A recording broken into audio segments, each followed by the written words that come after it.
Have you ever thought, why on earth do I crave sugar so often, so frequently? Don't worry, it's not just you. It's going to be a lot of you listening to this video. That's why you clicked on it, right? And you are honestly not in the camp of just not having enough willpower, which a lot of people seem to think. It depends on your body. There is a reason why you are experiencing these sugar cravings. And today I'm going to tell you exactly what that reason is and how to fix it so you can begin losing body fat faster than ever before and you're no longer a slave to your food focus. It is going to provide you so much relief. You'll feel so much better because you're not going to be constantly being up and down in terms of energy levels and feeling like fatigued and just intense brain fog, which will definitely be as a result of giving into too much sugar. So stay tuned until the end of this video to find out what type of sugar cravings you're experiencing and how to fix it. But firstly, we need to talk about why do sugar cravings happen? When it comes to sugar cravings, it can almost be like this vicious cycle that you get caught in, because if you eat the wrong types of foods, it can cause a very dramatic drop in your blood sugar levels because they'll spike and then they'll drop down very quickly. This happens when you eat foods that are high glycemic index. So they have lots of simple sugars that your body digests very quickly and burns up very quickly. But then after that, you are at a loss of energy. And so your energy levels will drop, your hunger hormones will spike. And then again, before you know it, after a very little while since you've eaten, you're feeling hungry again. There's also an element that comes down to restriction. If you are restricting yourself from certain food groups, then again, you can crave those. But more often than not, it tends to be because you're already eating the wrong things, which is then leading you to want to eat more highly palatable, high sugary foods. And so the first port of call is to make sure that we're not experiencing a dopamine deficiency, which happens when you are consistently seeking dopamine, that happy neurotransmitter chemical from food. It's very much so known, like we don't need to be scientists to know that food makes us feel good and that food is to be enjoyed. Food, yes, it's fuel, but anyone who tells you that food is only fuel is very much so mistaken. Food is also to be enjoyed, it's part of life.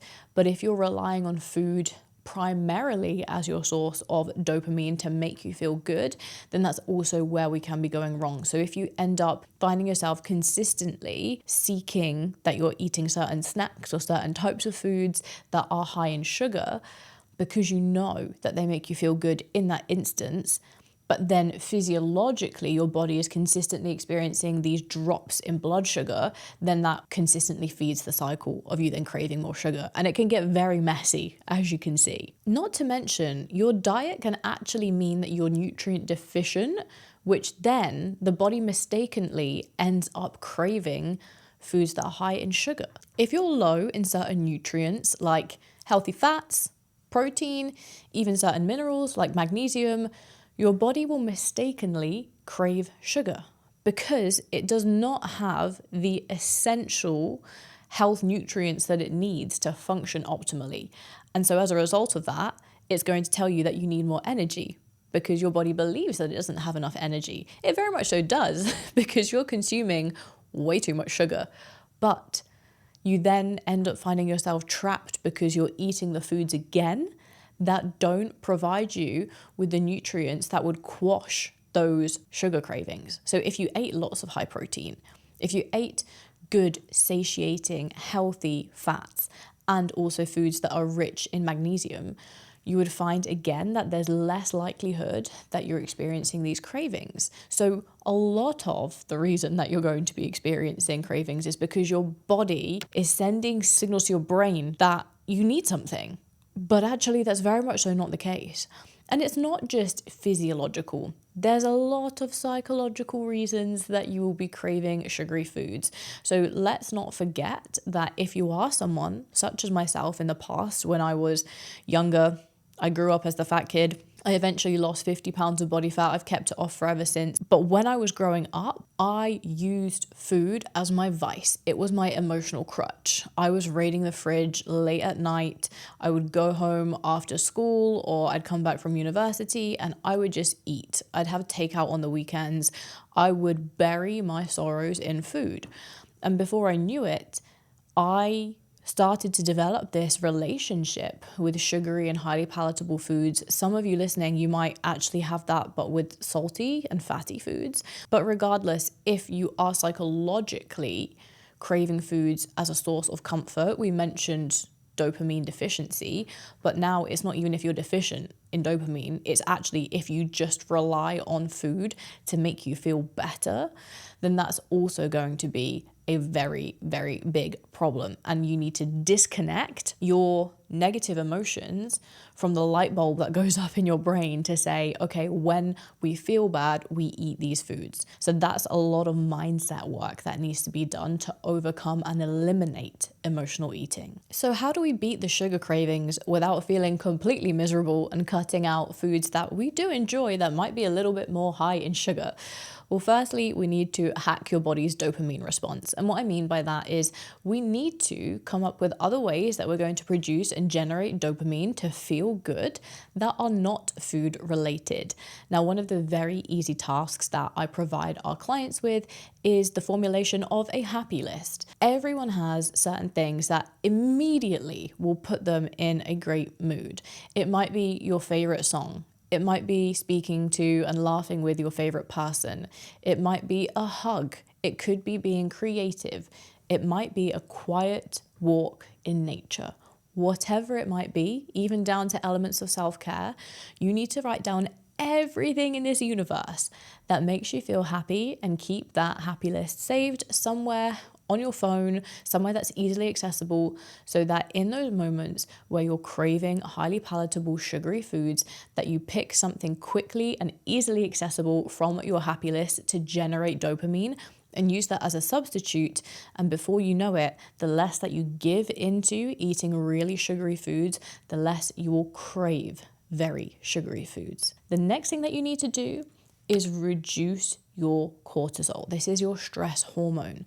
So as we discussed, if you're someone that is habitually eating during times of negative emotion, that's because you're probably trying to use that as an outlet to deal with the fact that your stress hormone, your fight or flight response is quite high, it's upregulated. So what we want to do is proactively work to lower our cortisol. So there's a few ways that we can do that. Number one is going to be to go to bed on time and get a good 7 to 8 hours of quality sleep per night. It's going to be limiting your caffeine intake and cutting off caffeine after 12 or 1 p.m. It's going to be making sure that we're not overly training at a high intensity. So not too many HIIT classes, not too many workout classes that are just crazy intense, and actually keeping things a little bit more lower to moderate intensity with regard to resistance training or certain types of classes like Pilates, yoga, different types of movement that's a bit less stressful on the body. Then also just your day-to-day stress management techniques. How proactively are you working on how you approach stressful situations? Are you journaling?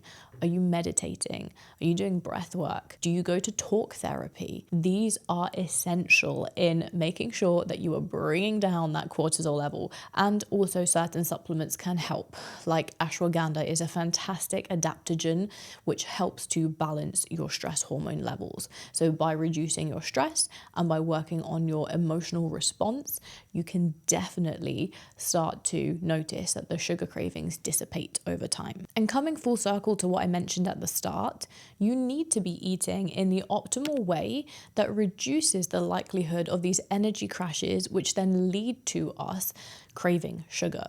So we need to balance your blood sugar levels, and we need to make sensible swaps for the foods that you have been eating that are much higher in sugar. So balancing blood sugar levels, what does that look like? It means that you're eating 3-4 times per day with your meals spaced equally apart, and that you need to have a very good serving of protein and fiber in each of those meals, along with some healthy fat. So what might your plate look like for each of these meals? Half your plate would be some low carb fruits and veggies.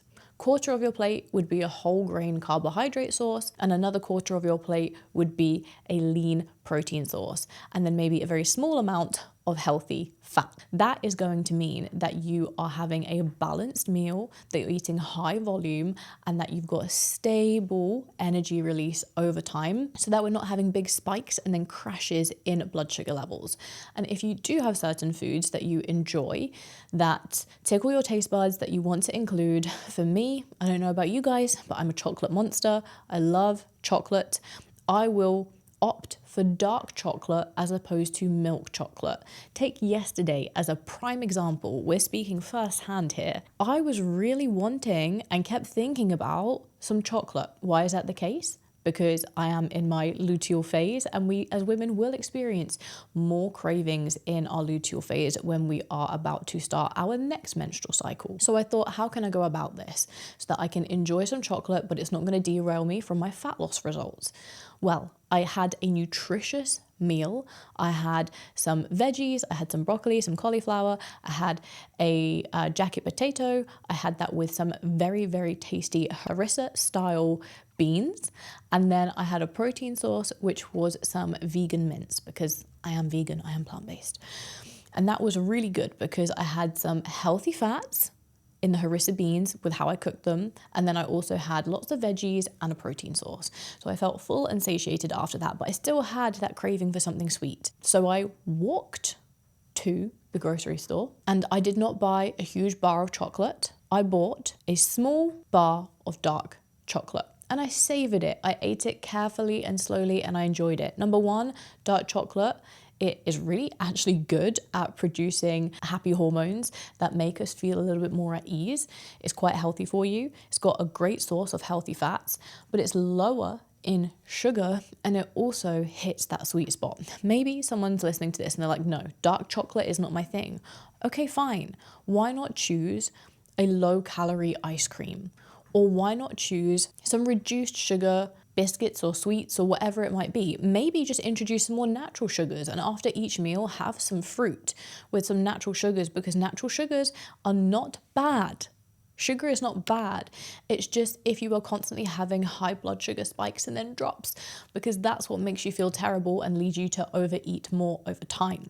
So we need to make sure that you're having a balanced meal 3 times or 4 times per day, spaced equally throughout the day. And then after you've eaten the balanced meal first, we have a sensible swap for something that hits the sweet tooth, but is not going to cause a spike in your blood sugar levels because it's probably reduced sugar, or you've actually eaten that after a meal, which is going to balance your blood sugar levels. So now that you know why you crave sugar, we need to figure out what your biggest trigger is for giving into those sugar cravings and how to fix it so that we can finally ensure that you don't give into sugar cravings that leave you feeling low in energy, tired, piling on belly fat, but rather you feel consistently energized and you're able to lose fat easier than ever. So I've pulled together an awesome quiz, which is linked in the description box below.